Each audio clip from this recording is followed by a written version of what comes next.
All right, so finally it is happening after a period of delay. It was supposed to happen a few weeks before, but he was busy, as he has always been ever since I have known him. But for today, we'll be discussing academia, we'll discuss literature and its prospects in Kolkata, in India, and abroad. But before we start, I'll like to share two stories, and sir, I'll like to share these stories with you as well before I introduce you. There's one thing that when I joined your private tuition in class 8, there were a lot of friends of mine who were asking your number. I never got this news to you that my friends were willing to join your private tuition. I did this from a jealous urge that I should keep my teacher to myself. And moreover, for a student like me who was pretty average with everything that I was doing then, somehow I got a hint of excellence when you spoke to me and you believed in me. So I didn't wish to share you with my friends because I thought they would take you away from me. I wanted to keep your love to myself. That's the first part of it. And the second part of it is, because you have been a part of it and you have guided me through it. Before I ended my bachelor's years, I conducted a play. I directed it called Tomorrow Looks Good From Here. And at the end of the play, because it was a formal goodbye to my department at Bhawanipur Education Society College, I bowed down in front of all the professors there in order to show how much they have given me and how much love I have for them in my heart now, and which is something that I'll bear forever in my life. Today is the day that I think it is time that I share you with the rest of the world, because like you inspired me, a class 8 child who was pretty average with everything, you inspired me to excel and see a broader view of the world. Today, through this video, I'm breaking that shackle that I'm sharing you and sharing my teacher with the world, with everyone who will be watching this video. And because I could never show how grateful I am to you and how much love I have for you in front of everyone, I don't know if this is the right way, but I think this is my way to say that I love you and thank you for doing this for me. And thank you for everything that you have ever done for me in life. Thank you, Shagoto, for inviting me to your channel. First of all, I'd like to tell you that you have been one of the brightest prospects that I have come across throughout the 15-16 years that I have been in this profession.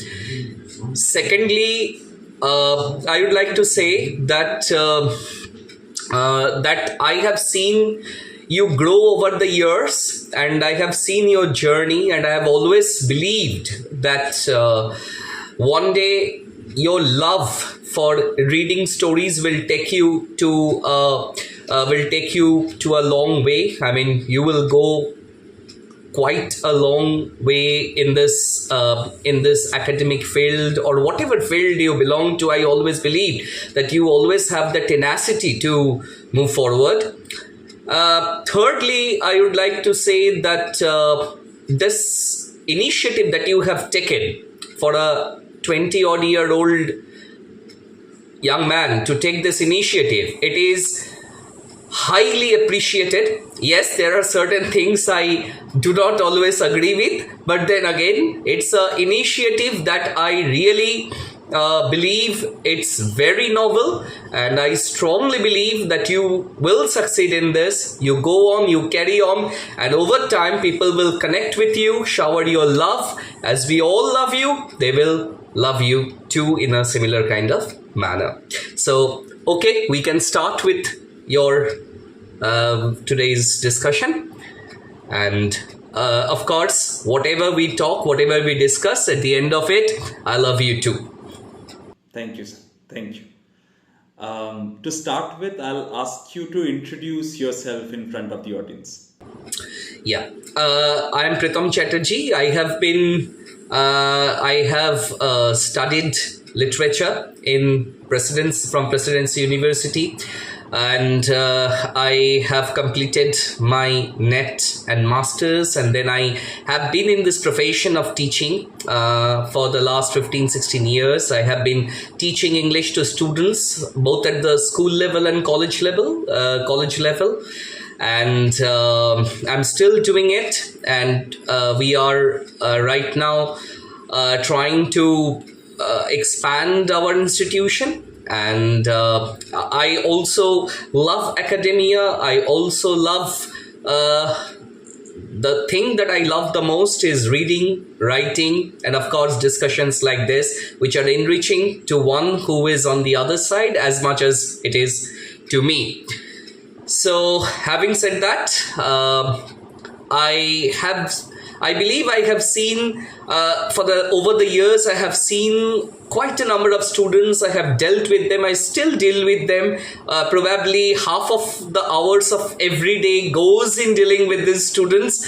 So it's not just about academia. It's about also the problems that they face, the issues that rise, things that they can say or cannot say. All these matter, because as one grows up, I strongly believe a student is just not about what his degree shows. It is much more than that. And I strongly believe that a student should have the confidence that he can come to the teacher or she can come to the teacher not just as a teacher. Outside the class, the teacher should have a very very open relationship, that the student can share the problems, the issues, the troubles, whatever angst he is feeling, he or she can share it, and we can share our experience and guide them in the way that they can. Right, sir. Right, sir. For the first question, I have decided that anyone who comes on this channel, I'll ask them this question, that is, what was your reason for choosing literature as a discipline to interact with the society? Well, to say it in one line, I did not choose literature, literature chose me. I would start with this, if I have to answer in one line. And to expand it, I would say that as a child, I used to be very sick. I loved the game of cricket, but I played it very badly. And because I remained stuck to my bed for quite a number of days at that time. It was more like I was confined to bed for 6 months, and up and going and running and attending my school, my private tuitions and all for the other 6 months. So I was very sick when I was a young child, much to the trouble of my parents. However, what gave me an escape, what gave me a way to connect with the world when I was stuck in my room was literature. And as a young child, I remember my grandfather. My grandfather was a major influence. Like my father, my grandfather was a major influence because he was not brilliant in literature, but my grandfather had a brilliant memory, and he used to memorize all these poems. I remember when I was 3 years old, he made me memorize a poem called Devotar Grash. And I could recite Devotar Grash or half of it when I was 3 years old, and I had won a few prizes and so on. Later, when I went to school, my father always said that you do whatever subject, that's fine, but you have to do English. So he introduced me to basic grammar and all that. And then when I was 3-4 years old, my first English teacher, I don't know what he saw in me or what he thought about me. I was the youngest student, and he would often read me, at that age, he would often read me Shakespeare in its own language. I could not make out anything of it, and I felt it was a torture to a student of that age. but then I did not know how it got embedded in me, and it remained with me since then. So that was something that developed in me over the years, and I fell in love with literature, and here I am. Right, right. So the next question would be, how do you think teaching literature and critical thinking, especially, contributes in the development of a society? Well, the first thing that I would say about literature is that literature makes you a rebel. Literature makes you a rebel because you start to question, as a student of literature, you start to question things which have been stagnant for quite a period of time. Not necessarily to challenge it, to overturn it, but largely because that it helps us to create a counterpoint and to validate whatever has been coming for over the years, whether they are still relevant or whether they require any changes. Secondly, I believe that what literature does is that it has a love for ambiguity.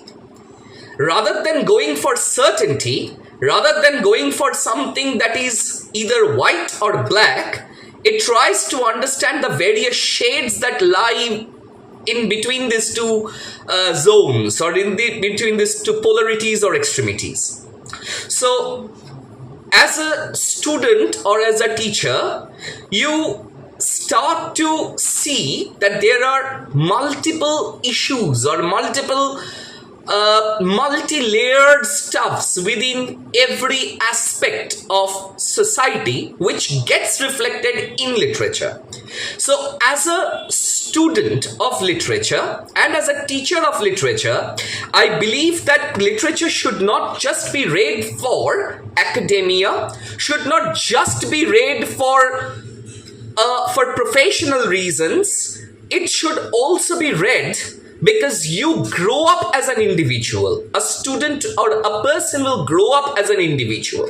One will have a deeper insight into life, into the as I have just said, into the multi-layered structure of the society, of culture, and so on.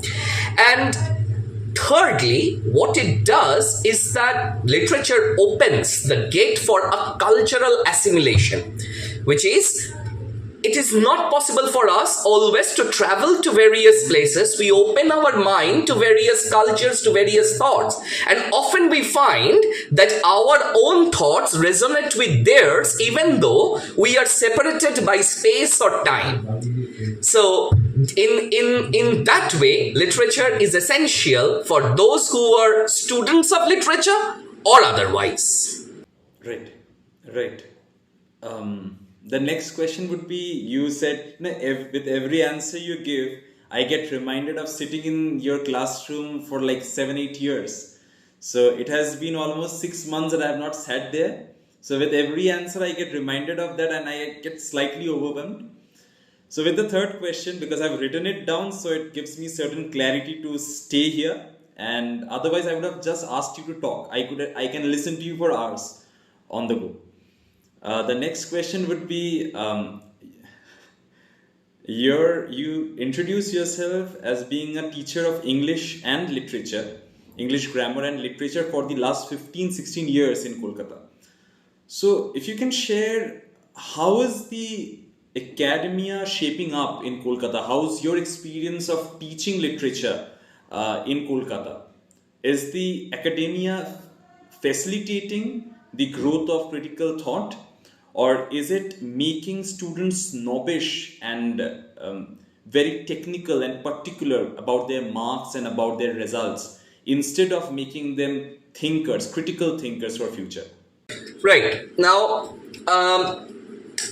there are two aspects of this. One, because I teach both the school level and the college level, so I will give you two separate answers to this.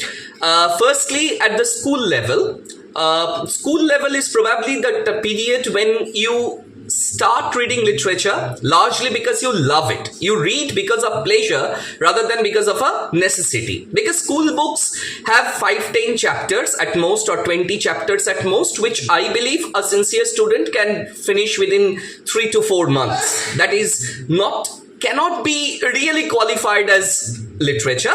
But then I strongly feel that students at the school level should inculcate, or schools should inspire or encourage the students to read a little bit more than what they are getting from the school books, rather than just focusing on I believe just focusing on formats and writing certain letters in a particular manner or that.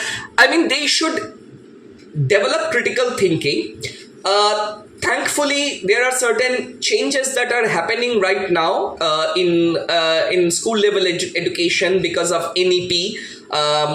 Because of NEP, introduction of national education policy, we are seeing that students are being asked to critically think and deal with things like its themes, characters, cross-textual questions are coming, which is heartening. But at the same time, I strongly feel that the love for literature should be planted. The seed of love for literature or practice of reading should be inculcated from a very tender age. School years are extremely important. Some schools do encourage students, but still mostly schools are more formulaic still. Most schools are more formulaic, which we need to overcome in the coming year. And when it comes to college, I would suggest that in college there are several issues that one needs to address. The first issue is that a large number of students in Kolkata come to college, take English literature as a more reputable discipline. A more reputable discipline compared to other disciplines. They do not really love it. They do not really question whether they love it or not. Nobody questions them. They get into it and they try to get a degree. So that way, what they do is that they may get a degree, but then again, the amount of knowledge that gets generated in the process is, I believe, short of being called adequate. Secondly, I also believe that the academic discipline can be a little less rigorous and a little more open, in the sense that students should have a few options open to them so that they can select the kind of text that they want. But there are infrastructural issues also, because all various issues are interconnected in this. If I say from the student point of view, I think students should be encouraged to choose what they love. Of course, they should be given some organic knowledge, some root knowledge, basic knowledge, but at the same time, they should have a love, or they should understand how to identify what they really love. And this is one. And secondly, still in many colleges or in many universities, there is a trend of notes, which is good, which helps students to an extent to score well, but it certainly hampers critical thinking. And there are several universities that do not encourage things like theory, things like publishing, things like participating in seminars, things like writing by their own, thinking by their own, and very strongly evaluating it. If such parameters are set, and if I believe if institutional parameters or institutional efficiency is slightly more increased, it will go a long way to help students to perform even better.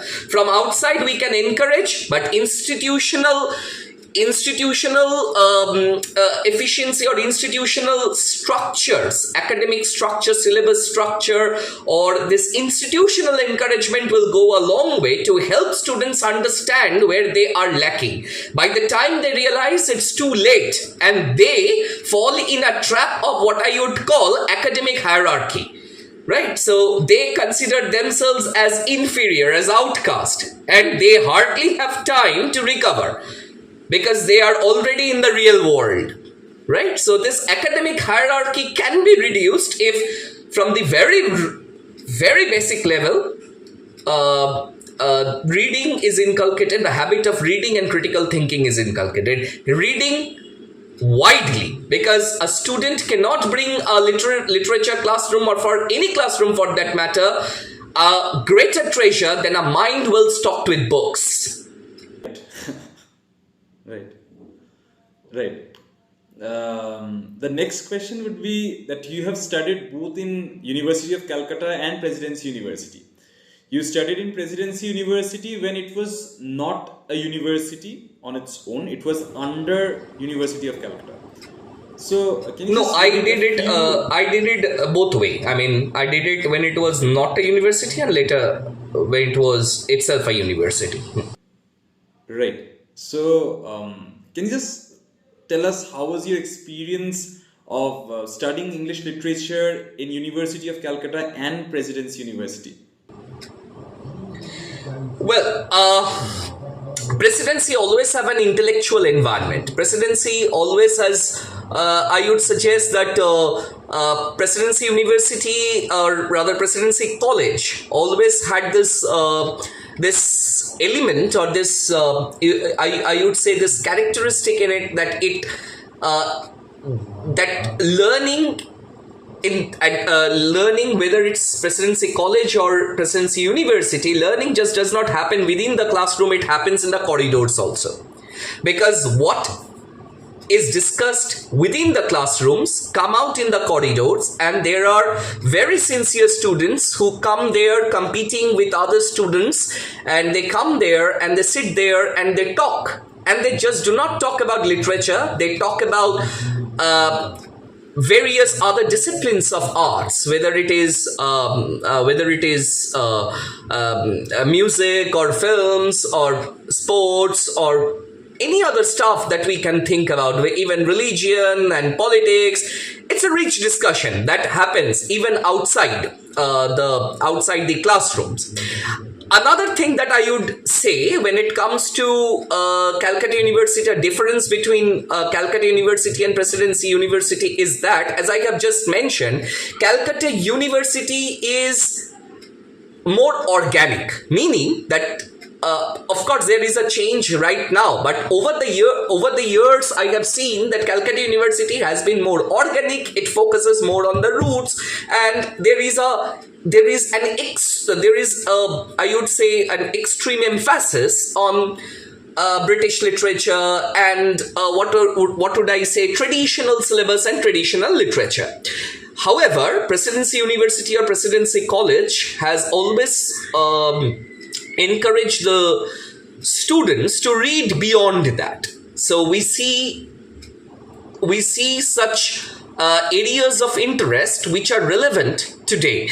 As a result, you, as an undergraduate student, you at least get a taste of it, even if you do not really even if a student does not really ace it, but he or she gets a taste of it, which is important. As an undergraduate student, you are actually browsing different areas, and you are actually in the process of settling down to one area or two areas which you will which as a student you will expertise in the long run. But this variety of areas is something that I have found that Presidency University or Presidency College has provided. But as I have just told, that these are two ways of dealing. This I would not suggest, or I would not say, as I have said, that I would not say that this is black and this is white, this is good and this is bad. I would not go into that. Both have its benefits and its pros and cons, its advantages and disadvantages, but this is something that you will find. Secondly, I would say that, well, to put it this way, I would suggest, I would say that Calcutta University is more about resilience, and Presidency University is more about resistance. Right, one is more about resilience, and the other is about resistance. And what do I mean by that is that Presidency University has always, or Jadavpur University for that matter, has always tried to resist what has been coming over the years, what is traditional, right? But it's difficult to move the pillars of Calcutta University because it's a huge university. We also need to take account that Presidency University may have 50, 60 students. On the other hand, Calcutta University has, a huge number of students. Now it is divided, but in our times it was like almost 100 colleges were there under Calcutta University. Right, so the number of students is quite huge. So this has to be also taken into account. And thirdly, what I believe that what Presidency University does is that PU classrooms, I say PU meaning Presidency University, it's like Bakhtinian dialogy. That is, your truth comes through discussion rather than one way coming. It's dialogic in the sense that truth or the understanding of a particular text or a particular idea comes through discussion, which is very healthy. I strongly believe it is very healthy. But again, CU might have done it, but then again, because of the student strength that it has to take care of, that is also a little unnerving for any teacher. To ask a student to get up and say, because if everybody starts to say, the class will hardly move any further. All right. The following question is, there is often this debate that Presidency College had a certain standard and it was always compared with Jadavpur University. But now, it being an independent university on its own, Presidency University as you call it, do you think that it has been able to retain its standards, and are Presidency College and Presidency University the same? Not in the literal sense, but in the academic sense, are they the same place for students to study in? Do you really think, apart from the geographical position and the first name, it could retain its legacy by changing its last name? I would say that there are a lot of changes that have happened in Presidency University over the years. The time I got admission in my masters, it was the time when from Presidency College, it was becoming Presidency University. What I would say is that, of course, there have been numerous recruitments of faculty and new students have arrived who have done well and are doing well.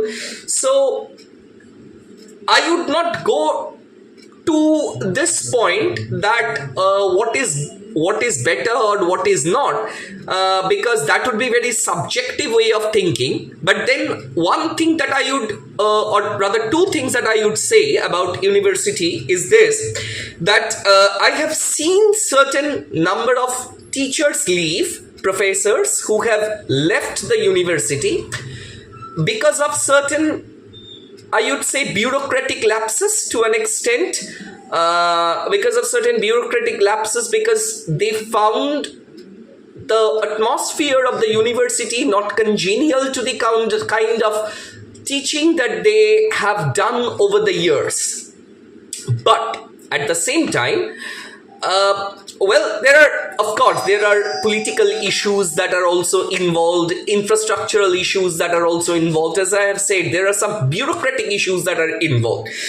But we need to also understand that this university is a nouveau university. It's a new university. And for any university, to start functioning the way a Jadavpur University or a Calcutta University functions, there is a difference between a university that now starts and that has been functioning for over the years. Now, as a result, I believe that it is still early days for Presidency University or for us to comment that Presidency University is not as good or its atmosphere is not as healthy as it was Presidency College. But yes, there are certain differences, and I strongly believe that certain professors, if they were there, it would have been very helpful for students. All right, so going to the next question would be, what do you think is the scope of research in literature in Kolkata? Are there good prospects for PhD in Kolkata right now, in the universities that are offering PhDs? Well, to answer this, I would suggest that Kolkata is a smaller zone. I would extend to West Bengal also. Yes and no, both are there. Yes and no, I say, because there are some institutes which are opening up both in Kolkata, or which have opened up both in Kolkata and across our state. And it is heartening to see that teachers are taking in, for example, CSSC, which is there, which is now taking PhD students. Of course, Jadavpur, Calcutta University, Presidency University, RBU, these universities have been there for quite a number of years. There are other universities like State University, like Kalyani University, like Midnapur University and Bardwan University. Well, if you suggest or if you ask me, if we go by statistics and quantities, it is certainly there. I mean, the scope has increased over the years. That is true, but at the same time, doing research in Kolkata can be challenging to a student. Because of several reasons. Firstly, because, as I have just told you, that there are many students who aspire to qualify in NET, to get a JRF and get into PhD. But one problem that remains is that from the student point of view is that they are not trained enough to get into a PhD, or they have not done enough study to get into a PhD to see what they do not really understand that what is actually required to get into a PhD. And this is because there is a vast difference between how they study in their bachelor's or master's level and what they are required to produce at the PhD level. So that is one thing that students grapple with. This is very significant and should be taken care of. Secondly, I believe that there are in some cases as I have said, that there are certain bureaucratic glitches. As a result, it is very difficult to get into academia, because academia seems to be it seems very glamorous, but it is very closed and can be very haunting. And it is not just in Kolkata, it can be across the world, across our state, across our nation, or even across the world. But in Kolkata, the chances are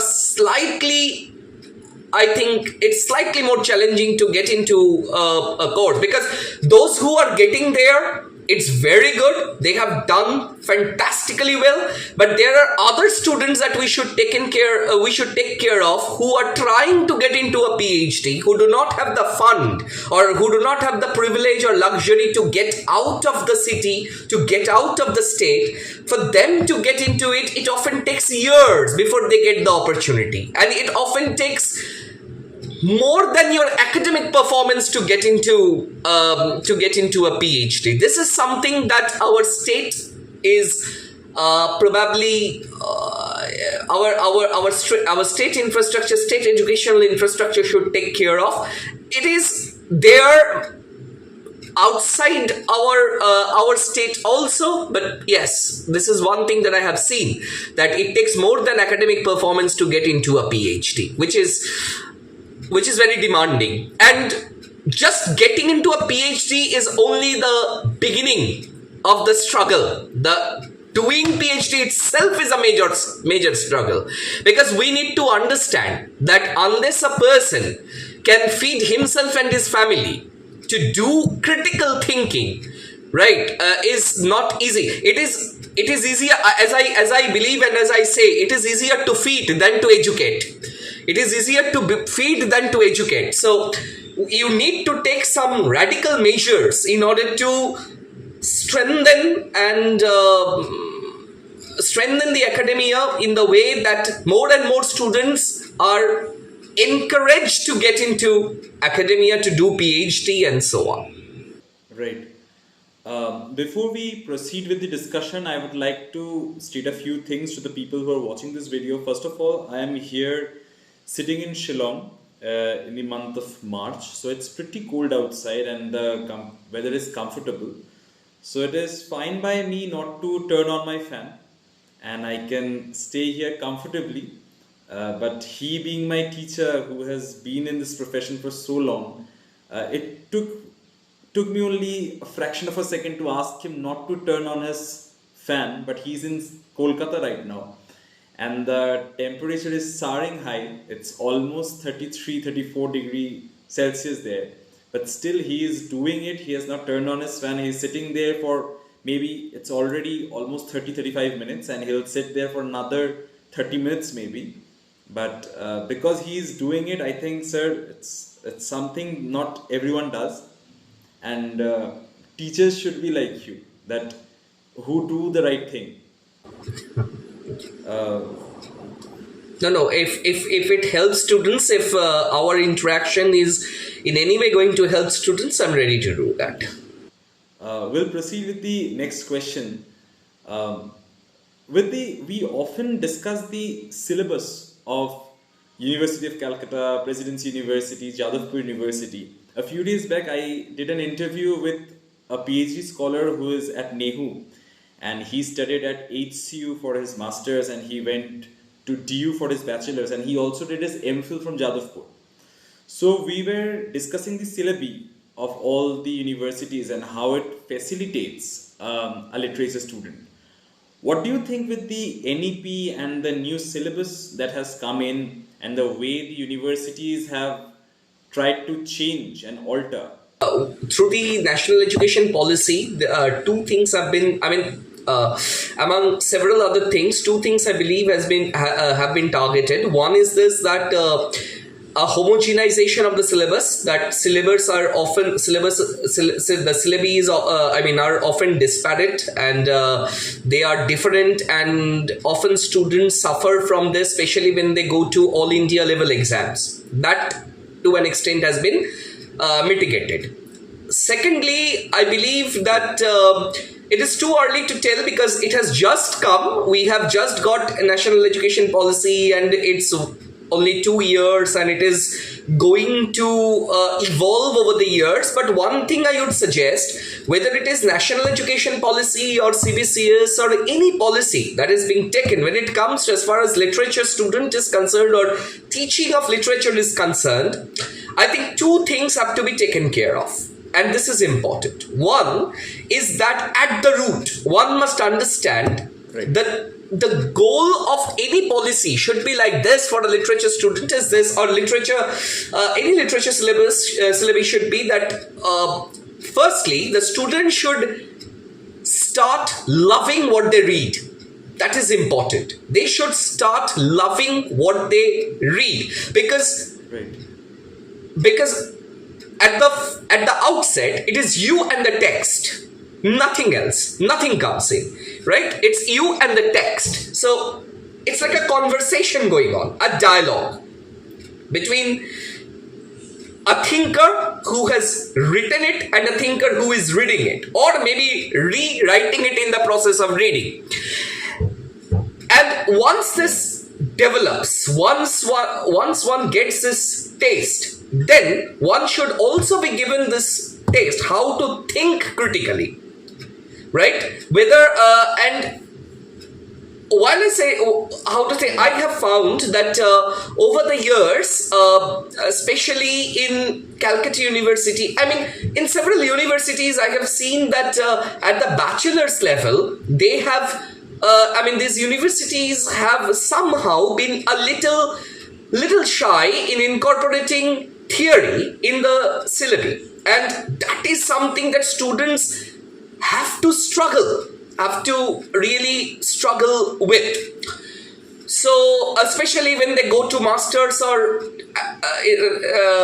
whether they go to the research level, whether it's MPhil or PhD, now that MPhil has been removed, so at the PhD level, they have to kind of give a lot of time in reading, understanding, and because they have not done it for over the years, it becomes very challenging to them.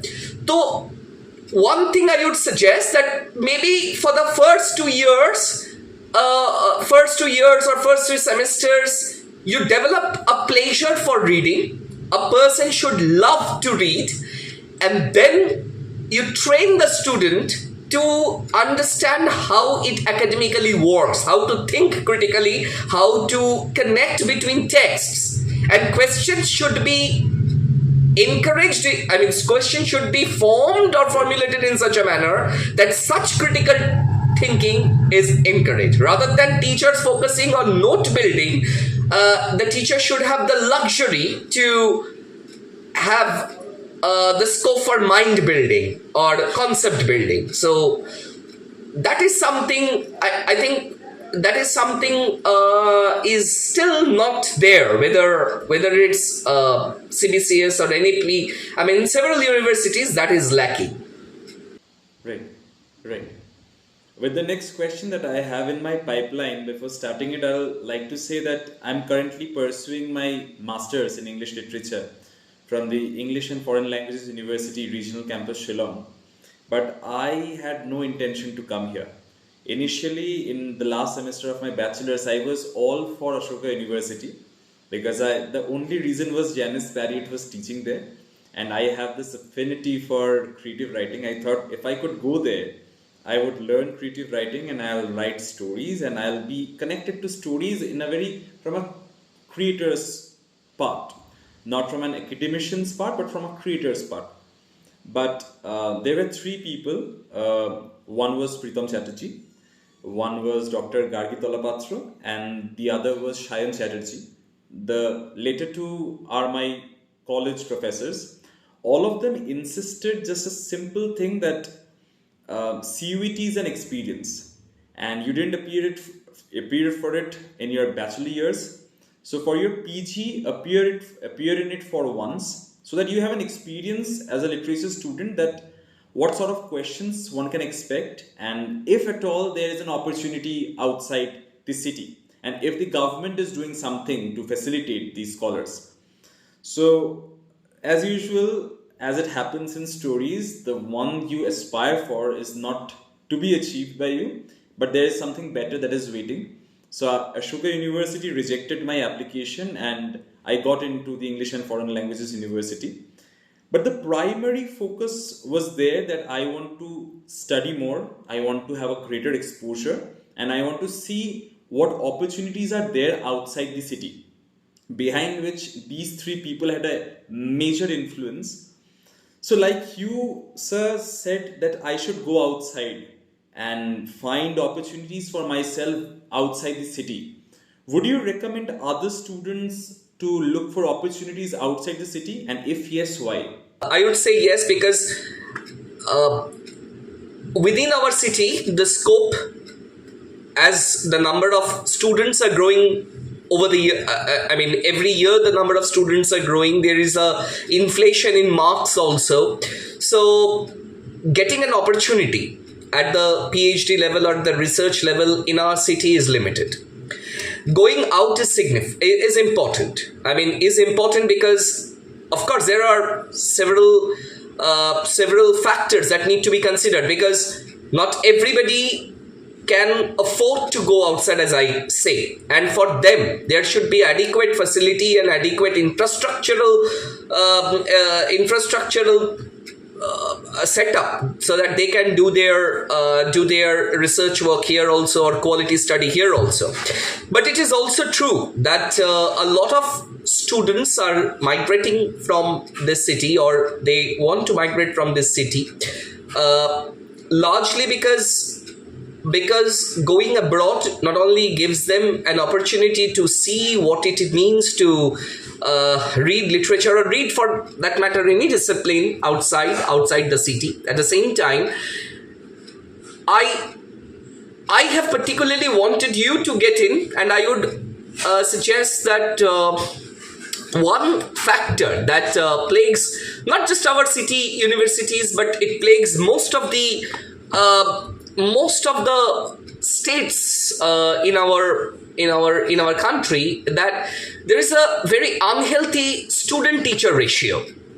It's an unhealthy student teacher ratio, because when students really need to reach out to the teacher is or may not be available.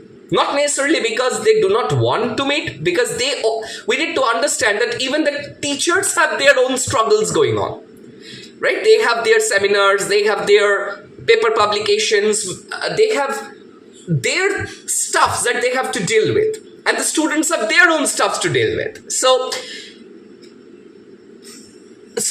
in a way, I believe that I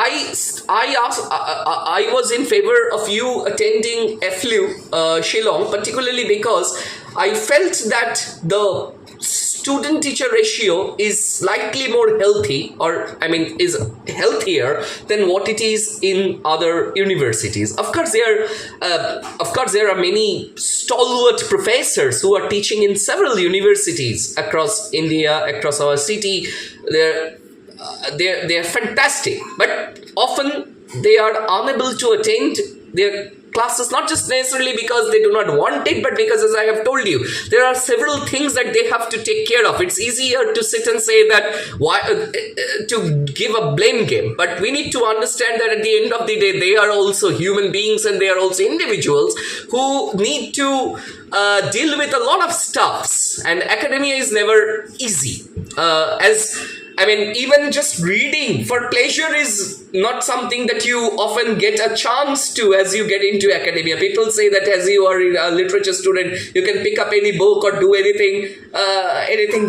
You do not get that time. You do not have the luxury. If you are in a discipline, you are always being forced to act in a particular manner, driven in a particular direction, and you have to follow that. You have to do that. So professors also have to do that, and there are also those professors who are aspiring. Also there are those people, assistant professors who are trying to complete their PhD, or maybe get into a PhD, or maybe make a living, make a career out of it. They're also struggling, and often it so happens, because of this unhealthy student teacher ratio, is that teachers who have a particular I would suggest particular field of study, or they excel in particular field of study, is given a completely different field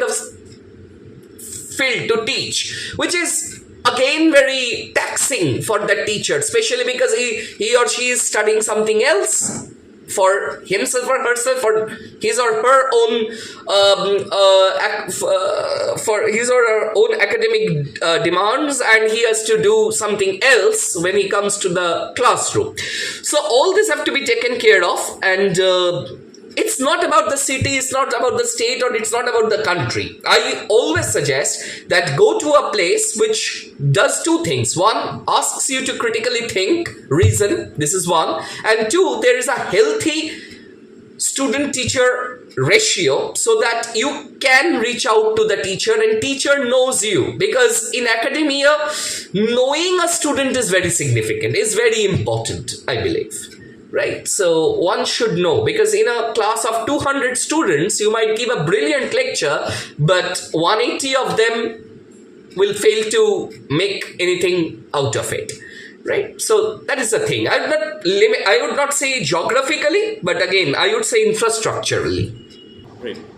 So, because I'm sure you know that today was the CUET English examination for the postgraduate students. And I'm certain some of them are watching this video thinking where to go.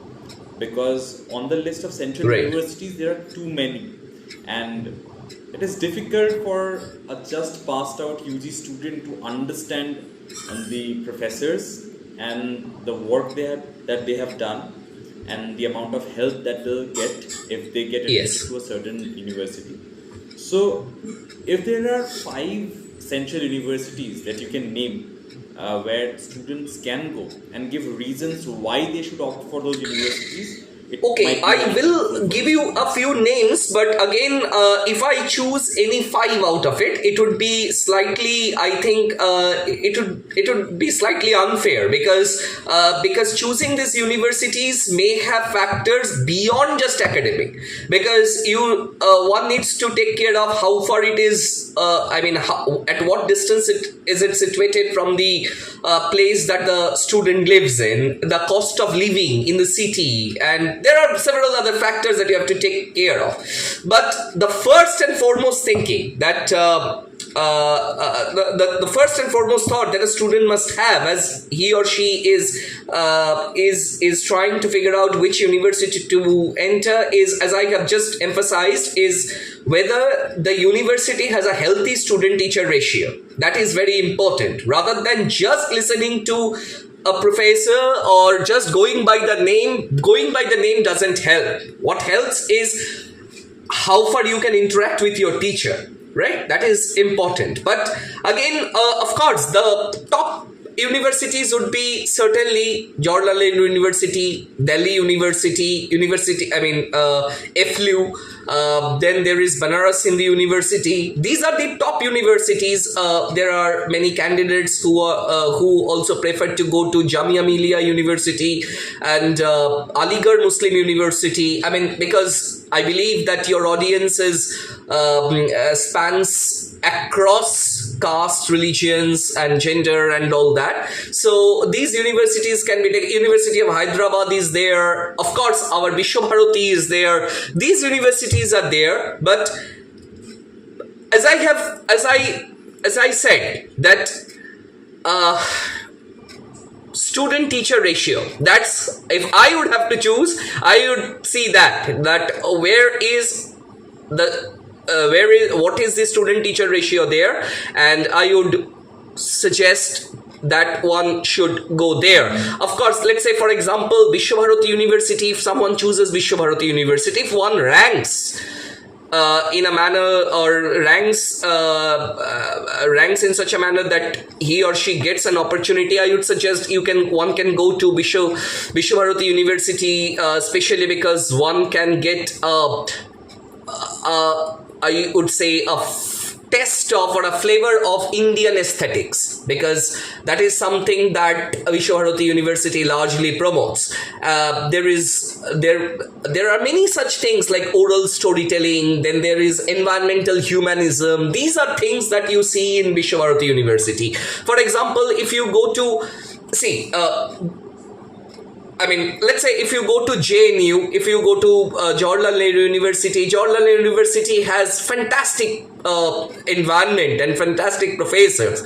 But at the same time, Jawaharlal University may have certain political issues that students may find difficult because one has to, as I have told you, there are several factors that one has to take care of. I mean, getting into a university, once you get admitted, you have 2 years to deal there. To deal with the environment there. So you need to see first whether you can afford that. You should not expend everything that you have in your pocket, because there is still stuff out there in the coming years where you may have to spend more. So you don't you don't become broke in doing your masters, and at the same time you see whether there is a critical thinking and student teacher ratio that I emphasize over and over again. That is important. Students should be, just as I have told, just as you are telling, that you could come to me or you could come to Dr. Dr. Gargi Tolapatro or Shayan sir, as you were talking about, Shayan Chatterjee, Professor Shayan Chatterjee, you were talking about, you could go to them and it facilitated you. You could talk with them and that helped you to clarify your mind and make a decision. You were, I remember that you were extremely disappointed, that at that time you were disappointed, right? And initial days were quite challenging for you here in this university. But then I always felt, knowing you, because I know you, because your other professors know you, they might have felt similarly that you would do well if you go to an environment where there is a cultivation of this discipline, this field, and at the same time you get a space where you can study by your own. Because at master's level, if you do not study by your own, then when will you study by your own? Right? So you have to study by your own. You have to develop your own thinking. That is very important. You have to make your own choice and you have to deal with it. You have to back yourself as you make your choices. So go there where the student-teacher ratio is healthy. If cost permits and your rank permits. Right, right. Absolutely. There's one more line that he added. Maybe it escaped his mind, but there was one very beautiful line that he said, that till the time that the hostel is not hostile, you can stay there and study by your own. And there's one more line that he used to tell me, because I know him for years. There are lines that we would write on every teacher's day on the board, but I wouldn't get into that because that would make this conversation fairly informal. But there's one very pertinent line that he used to say is, I think it deserves your tongue. You used to say something that you need to do what you have to do. Can you just repeat that for the audiences? Yeah, you need to do what you need to do before you do what you want to do. That's what I suggest. And as you were saying about creative writing and all, I always felt that in India, creative writing, no one makes a living out of creative writing. Only a few. And if you go by mathematics or statistics or probability, the chances are very less, the odds are very less, the stakes for any individual is very high, the time is short, the stakes are very high, and just making a living by creative writing is very challenging, especially at a time when literature is also undergoing changes because there are technologies that are coming up, and we see that creative writing, human generated creative writing is now quite replaced by AI generated creative writing, is now quickly getting replaced by it. So it will be challenging. So you make a career beforehand that will help you to make more contacts, get in touch with good people, meaningful people. I believe success is not just about doing the right thing. It's about being at the right time, and meeting the right people. Both. You have to be at the right time, at the right place with the right people. If you can make these three work, you will be successful. Otherwise, whatever you do, you will not be successful. And being a student, this is your right time, and you choose according to your requirement, and you do the right thing. And right thing is to make a career out of this, and then you can write as a way of expression or escape or whatever you may say. Right. We have often spoken to each other about the PhD topics that are being accepted right now in Kolkata. So we have always seen that how partition literature gets a greater hand, and a lot of theses are being written on partition literature. So, what do you think are the thriving areas of study where PhDs are being offered in literature? See, I have seen this, that there are many professors across universities who are very reluctant to get into some new stream, new field. As I have just said, that they are not to be completely blamed, but because they also have many things to deal with, right? So here it is very difficult to say that this is going to work, but yes, there are certain fields that I would suggest that one can think of and one can explore.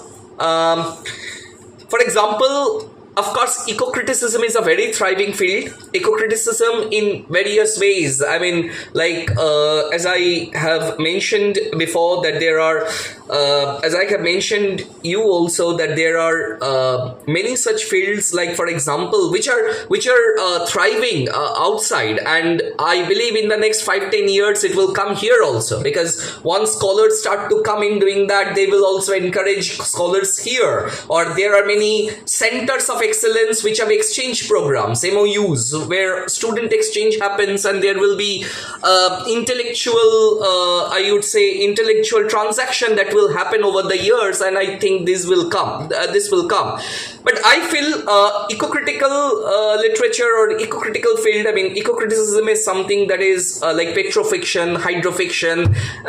These are something that one can talk about. Northeast is something that needs to be further explored. It's a rich and loosely explored area. It can be taken care of. I mean, scholars can see to that there, because there is also there are also oral traditions and native traditions and customs, modes, practices that we can, because we are now into cultural studies, now that literature is no more literature but it invites other disciplines in. Now we can see these kind of areas like Northeast, their literature, as something which is local. It is both local and global, so we can see that. Partition literature still will remain relevant. I strongly believe it will still whatever we say, it will still remain relevant, because partition literature also opens up to other studies like memory studies, trauma studies, and all this kind of studies. Oral thing, archival research is there, and all this kind of stuff, which makes partition literature quite relevant. Also, there are areas like, for instance, there are areas like the contemporary fiction, pandemic, speculative fiction in the sense that how can we see, because we are in a transition period, and we are at a period when we see that we are we are in the probably 5th or 6th industrial age, and we are seeing the invasion of AI, and humanities have a big role, because statistics will never do it. Statistics will never do it, because people forget numbers, people remember stories, and that's where humanities come in. Humanities have a big role to warn people, to tell people what is that they should reconsider, that they should rethink. Right? They should reconsider, that they should rethink, because in the process of I often say this, that often scientists, and you have read Frankenstein, and there also I have said that often in the attempt of seeing what I could, we often forget what I should. Right? So yeah, so this is important, because speculative fiction is going to play a big role, because we need to see, or people should have a vision of what can come in the future, and studies in that can go a long way. Cultural theory, cultural theory, that can also go a long way. Theory in itself can go a long way. Afro-American studies, that is also something which is still quite relevant, especially contemporary fiction of Afro-American studies, Commonwealth studies. So these are some fields that I believe that are still open. We need to explore. We need to see contemporary fiction. We can also see, and I also believe that students may also see fictions which are not traditional, like not written in books, maybe like Rupi Kaur or something like that, who is writing Instagram poetry. Now this kind of literature should also come in. These are popular fiction, but then again, I believe that literature, one aspect of literature which stands out, although I am someone who always believed in the classical form of literature, but then as society is evolving, literature should also evolve, and literature should also interrogate into those spaces which so far remained outcast, right? So they need to visit those places which are considered outcast. And of course, there can be interdisciplinary efforts like films and literature, and this kind of interdisciplinary things can also be thought about. So these are some of the fields I believe that students may develop their interest in, and may investigate what they can find out of there. Right, right. Before getting into my next question, before there's a very nice question after this, because that is something that most of my juniors have asked me to ask sir. But before getting into it, I'll just say, if you have got good teachers in your life, listen to them, because in 2 3 years time you'll start regretting why you did not, because he just mentioned that he has this inclination for classics, and we would have almost regular debates on why I should be reading contemporary literature and more of it. And he said that I must create my base on classics first, then go on and see what is there in contemporary literature and what I can find there. So while he was talking about the areas of research, I'll highly recommend people to create their base in classics, because I regret the 2 3 years that I lost in my bachelor's, because I wasn't listening to him well, because I felt I knew more.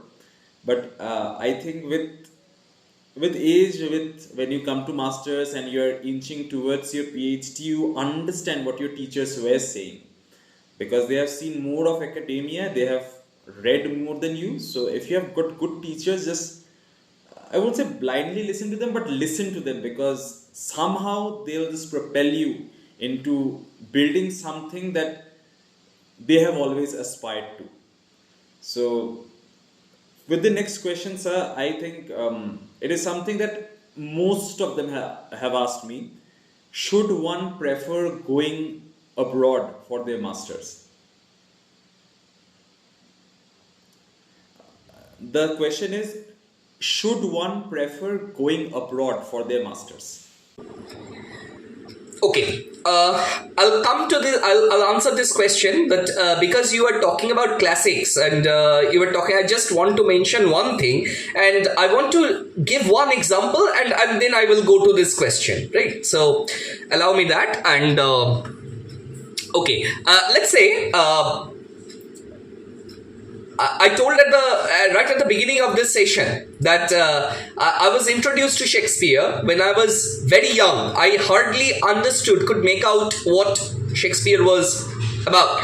But let me tell you something. We are talking about postmodern novels and all this kind of novels where different lines of stories are coming up.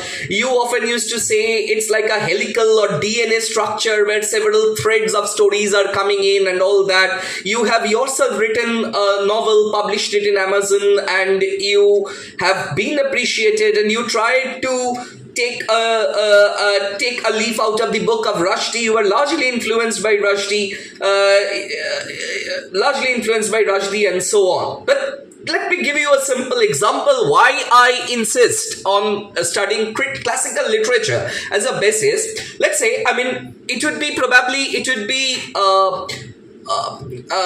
perhaps repetitive for me to say, but then again, as I have just mentioned Shakespeare, so I would say that let's pick out a play, let's say Hamlet. If you are reading Hamlet in Shakespeare, it's a classical literature because it has stood years of test, right? If you read 1.1, that is Act 1, Scene 1, right? It's a ghost story. If you read 1.2, it's about political intrigue. If you read 1.3, it's a love story. Right? So 1.1, 1.2, 1.3, different threads of storytelling is there. Right? So there are different threads of storytelling are there, and they are merged into one book, into one play. Right? So what Rushdie is doing, of course he is narrating it in his own way, but we have its germ elsewhere. Right? So this is something, that's why I say classical literature, because all these great writers who are writing now, they have studied intensely all these literatures. Right. One novel that I would suggest that people do not read, but I suggest that should read is Tristram Shandy. One novel that I would suggest that people should read is Tom Jones. Right. These novels one should study because they will get to know how novels are done.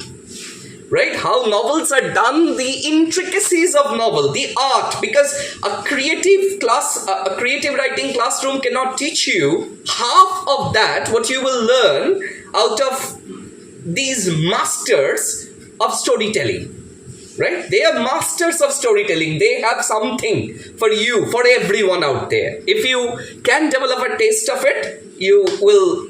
It's like cuisine. Once you develop the taste to it, you will love it. You will just go on thriving to it. Now, coming back to your question, whether it is good to go out and do masters, well,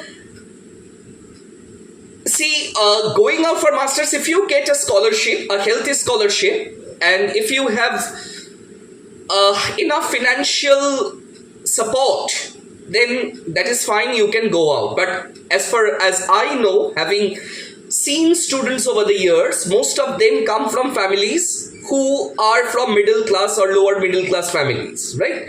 So they cannot afford students going out, and especially in this kind of time when there is a, there is a sense of volatility. Things are changing, geopolitical changes are happening, right? So going out, getting to a new nation, getting to a new country, doing there, then coming back with empty-handed is not something that I would prefer. I would suggest you do your masters here from a good university, study hard, visit seminars, listen to people talking, read out your things, try to publish a bit, get your own writing, get your own voice, and then try to do your PhD, if not here abroad. That is my suggestion. And in the process, before you go, try to give the NET examination so that you have something from here, some validation from here. That was my next question. Like, what is the importance of having a NET qualification before, if at all someone has this desire of moving out of the country for their PhD, and if they get good scholarships, what is the importance of having cleared the NET? Because even if someone has prepared very well and someone has got JRF, it only stays back for 2 years maybe. So what is the importance of NET? Why should one even aspire to clear NET if they have this aspiration of going outside for their PhD? These are connected issues. For example, if you get a JRF and if you get into a PhD, you get a stipend. That stipend is important, right? Because I believe PhD is not a part-time job. It's a full-time job.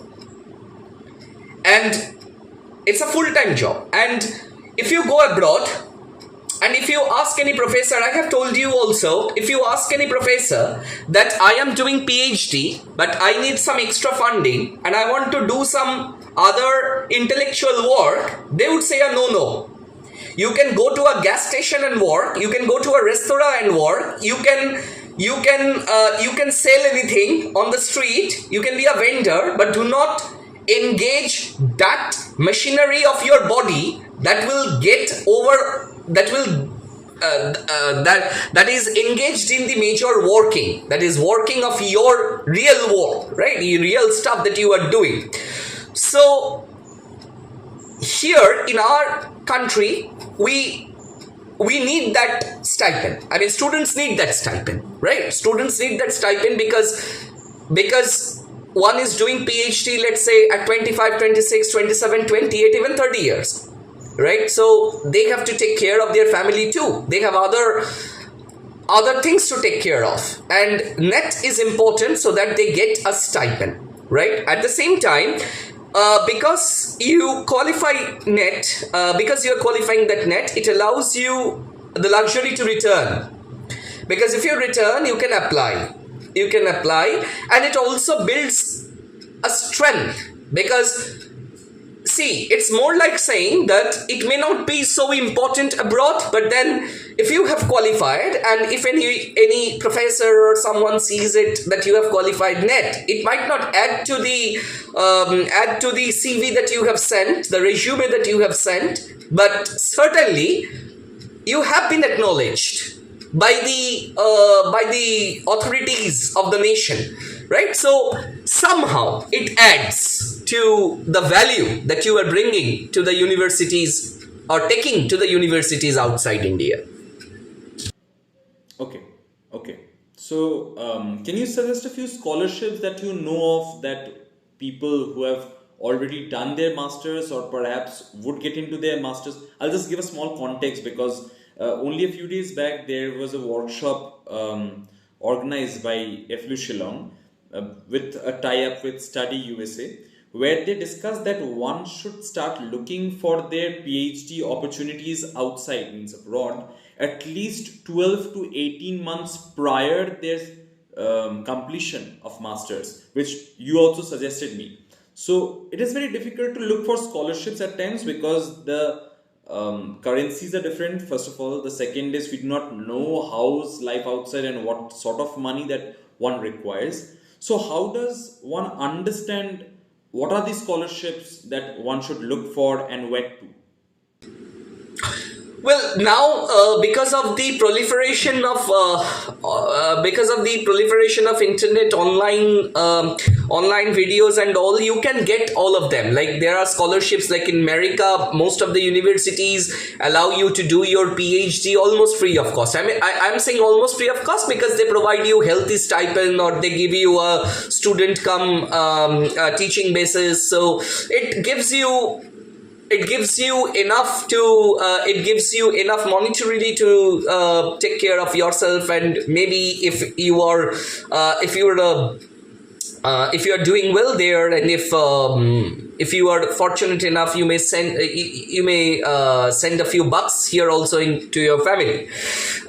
So there are some scholarships, of course. There are some renowned scholarships like Fulbright scholarships, and then there are these scholarships like Rhodes Scholarship, Fulbright Scholarship. These are there, but again, as I'm telling you, that there are many universities who are opening up. There are student loans which are far more easier to avail right now than it was, let's say, 10-20 years back. Banks are giving you loans. You can go outside and you can go abroad, and universities are asking students, because there is a cross-cultural they're trying to cultivate a cross-cultural value. I was recently given I was asked to from a university in USA. I got an opportunity to write to suggest a book which is written in an Indian language other than English language, and to suggest them, they have specifically mentioned that the book has to be written in a language different from English, and they want to know why that book would be read or why it should be read. So in that way, they are encouraging students. There are South Asian study centers abroad where you can take your own culture abroad, right? So that is given a lot of value. And if you are good enough, you can get good grants, and yes, you can find your footing there as a student, and later maybe as a professional. Okay. I remember you speaking to me about a job that you once got in a multinational company, and just to give a small briefing, that it's often considered that somebody who is doing their bachelor's in English literature and who has done their master's in English literature will have to eventually turn into teachers and professors or maybe research scholars. What do you think are the other job opportunities for students who have done their education in these fields, apart from being educators? Yes, you can go to media, and media is a and media has become more open now. So you do not have to be into an organized media like you are right now. We are right now interacting, and this is reaching many students. I mean, there are many channels which are opening up, which are catering to the knowledge of the general mass, and you can benefit. So in India, knowing English, being having practiced literature, what literature does is to promote critical thinking, and what critical thinking does is that you can talk about issues with much more intricacy than a general person will be able to do. So you can go to something which is organized, or even something which is non-organized, something which you are opening by yourself. So it has become, I would suggest, more democratic, right? So in that way. Secondly, of course, one can go to this publishing houses. I mean, there are some courses, like I often discussed with you about Jadavpur University giving courses on editing and publishing, and I know many juniors of mine and even many friends of mine who have gone into have gone to Jadavpur University, completed the training, and then got opportunity placement, and now they are doing very well. I mean, they are settled in other states and they are doing very well. Of course, there is law which one can go to, because law is also about, as Merchant of Venice teaches us, or let's say a play.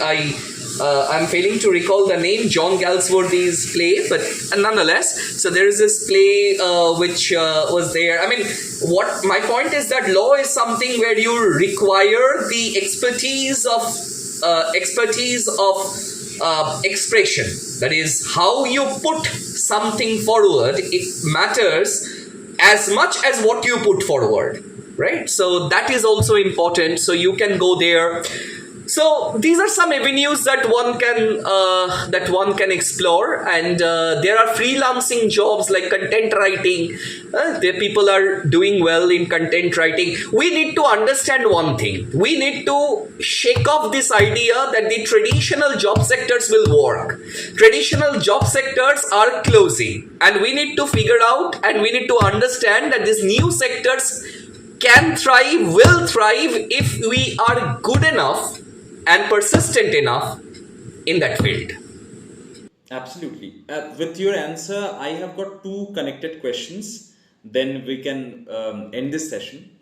The first question is, people who are in academia already, especially in literature academia, what, according to you, what is your observation of the employment rate? Because recently I was going through an article where it was discussed that statistically, from 1995 to 2025, jobs in the humanities sector has gone down by 25% across the globe.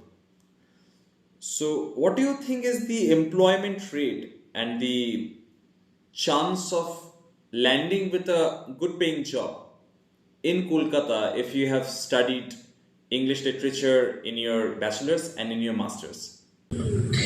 Again, as I am saying, it's not about Kolkata, because when you get into a job, I mean, when you are talking about a job of teaching in an university or a college, you may get a job in any part of the country, right? Well, yes, it is true that the jobs are dwindling. The numbers are not very favorable. That is true, and as I have just mentioned, I mean previously mentioned, that there are some bureaucratic issues that need to be immediately addressed, because humanities is something that people should take care of. Well, I would not go political, but I would suggest that that there is a rise of again, I'm saying I'm not going political, but we see that there is a I would say entrepreneurial right-wing politics, right? And this thing always starts. This thing has over and over again we have seen they have tried to censor studies of literature or humanities or films, voices. those who raise voices. They have tried to stifle that. And a reason is probably keeping them busy in pursuit of livelihood is something that stops them from rebelling. That is something that I have felt. Again, as I am saying, that there can be contrary views to this, there can be arguments to this, but I have over the years felt this. There is and it's global. It's a problem that is not regional or national, it's global problem. That's why you just mentioned 25% has gone down. So a majority of funding now goes to sectors of course, science and technology and all that, as if that is going to save humanity, which I disagree to the core. I would suggest that one should have their minds open. You cannot stop pursuing something just because the chances are less. If you really love it, if you want to do it, you will strive for it. If you fail better. Right? If you fail better. You at least have something to tell your conscience that I've tried my best and I could not. And still you will have, but yes, I would suggest that not to give your entire life pursuing it. You do it for 3-4 years, 4-5 years, give it a chance, give it a scope. If it doesn't, there are other fields also. Connected to this question, I have another question that a lot of which you addressed in the beginning of this session, that students end up taking English literature in their bachelor's, or they continue to pursue it through their master's because they think it's a respectable field, and they think, according to my experience, I'll try to say it from a very mature place, that students end up taking English because that's the only subject that they think is easy to pursue in their college days. What would you suggest a young aspirant whether they should really pursue English literature as a discipline? If yes, what are the aspects that one must consider before taking the decision? It shouldn't be, according to me, it shouldn't be that we are familiar with the subject English from school days and it's not as hard as mathematics or physics. So what are the aspects that one should consider before choosing this discipline? One needs to have this idea that studying humanities is much more difficult than studying science. Right? One needs to understand that. Let's say, for instance, you are reading a Gabriel Garcia Marquez novel, 100 Years of Solitude. Why would I sit reading 100 years in solitude? Right? What love would I get if I am studying 100 years of solitude? Right? So why would I read that? And I strongly believe life is short. So if you do not love literature, don't come to it. It's not something that it's not your forte, right? Because sitting there for hours, reading something and thinking about it, it might not seem that you are moving anywhere. You might be physically static, but intellectually your brain is like a turbine in a extremely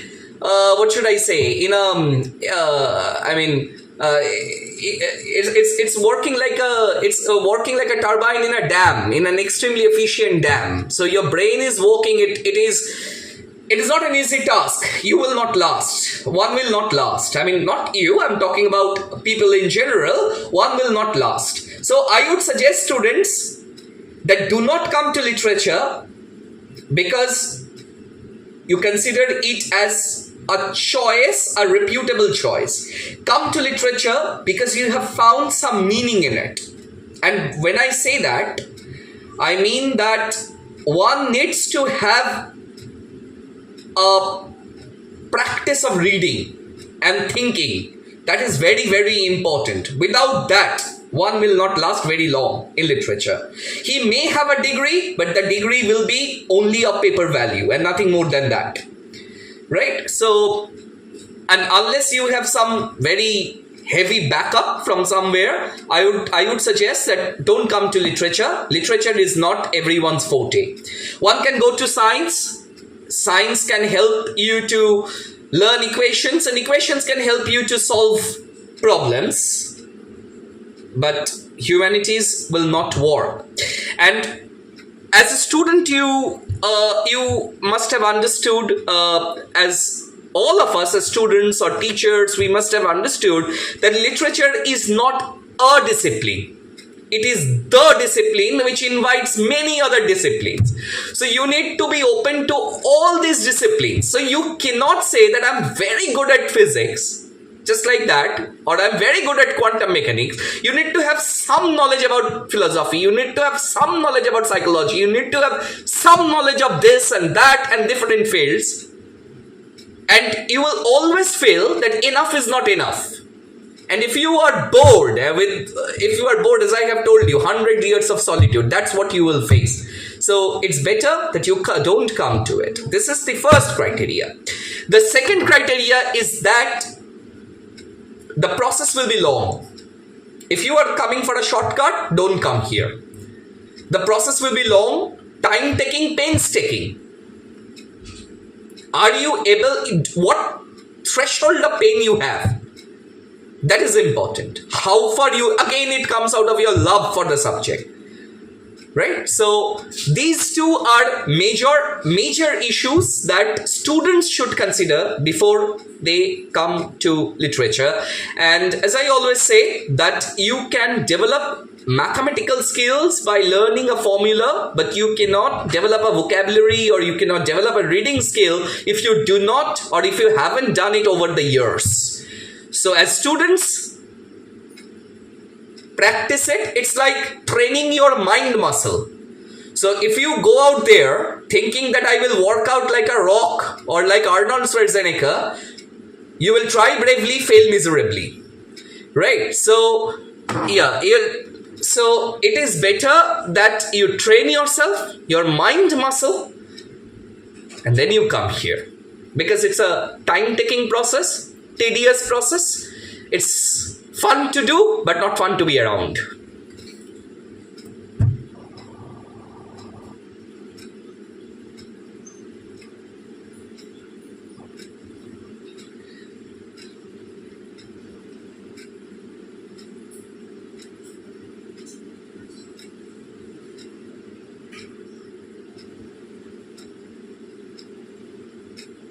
Indeed.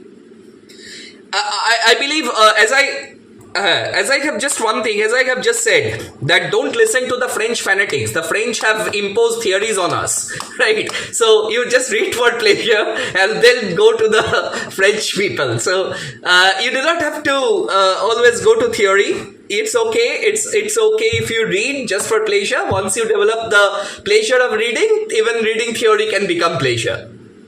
Absolutely. Right. So the last question for today would be, I was recently going through this essay written by Judith Butler.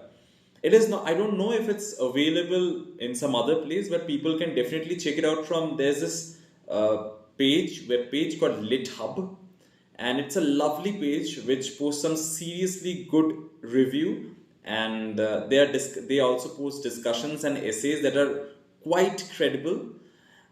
So there was this recent essay by Judith Butler, sir, where where this was discussed, that democracy requires a necessary transport into fiction in order to survive. That because we are staying in almost a post-apocalyptic world, in a dystopia where in most cases, in films, in literature, in songs, an image is being drawn that the world is going to end and nothing can stop that. Dystopia will eventually drag us to the end of the world, and it is going to come very, very soon.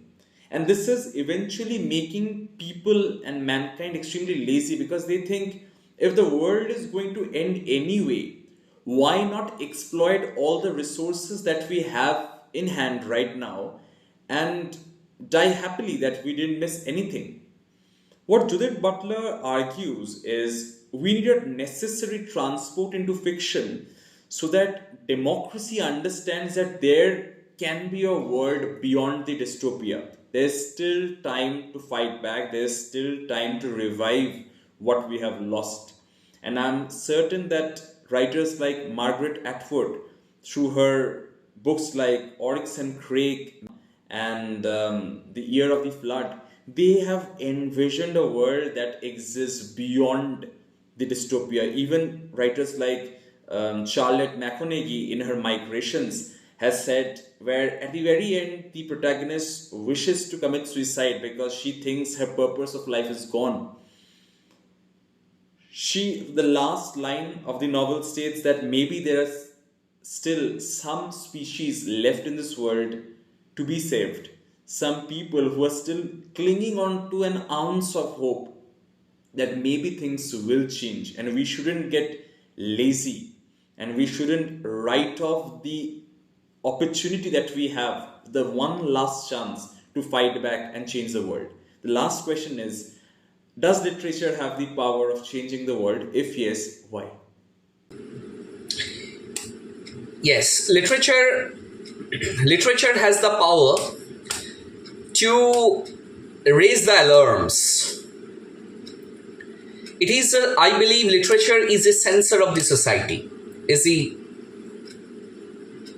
One gets the opportunity by reading literature, as I have said, to question values that they feel legitimate. How far it is legitimate, that is something that they to ask.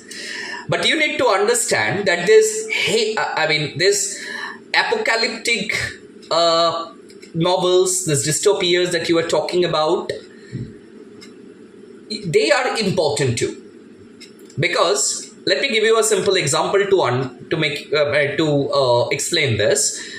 That we should never underestimate the ability of people to self-sabotage, right?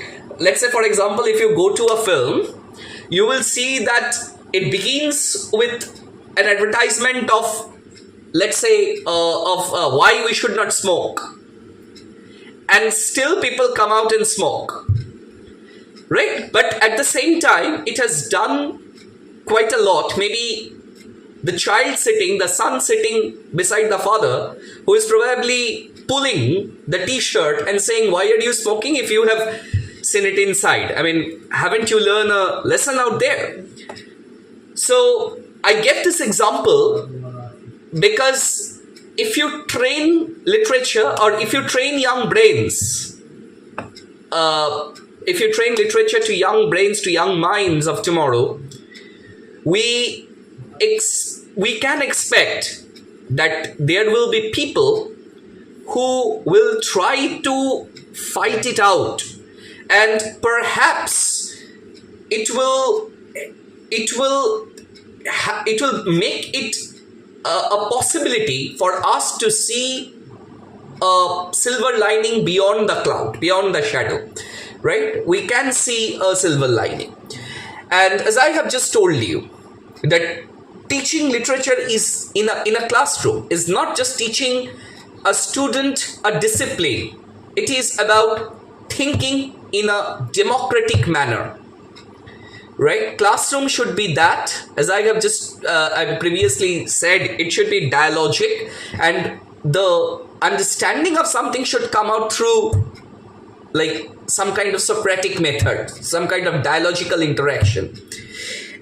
And once a student gets out of there, that student is going to become a teacher, that student is going to become a parent, that student is going to influence people or generations to come. So this discipline has something to do with academically, but overall, it has a major role to play for our culture and society. It can save the world. If anyone saves the world, then it is our critical thinking, which is empowered by literature. So, last line I would say, literature will be always irreplaceable. Irreplaceable. Absolutely.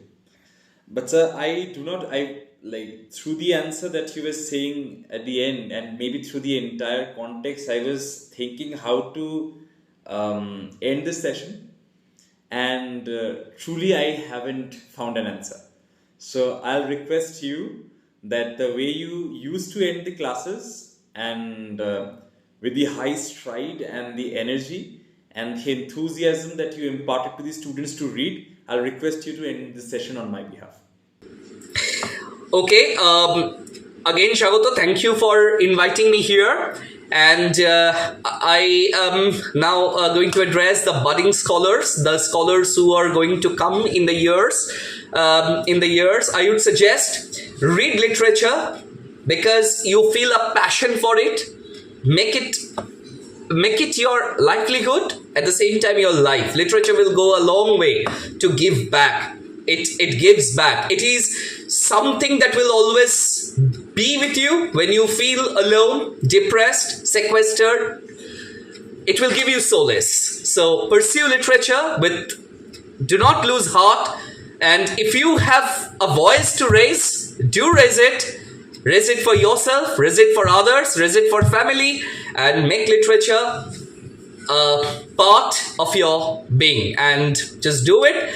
And I hope that in years to come, we will have many such scholars who will be the torchbearers of humanities, of literature, and will help the world evolve in a different way than it threatens to. Absolutely beautiful. So we can end our session on that, maybe. And absolutely, hopefully we'll sit again together in near yes, future, of course. We'll discuss literature and academia once more from different perspectives, for sure. Thank you. Thank you so much, Shagota. Thank you. Thank you once again. Thank you. Okay.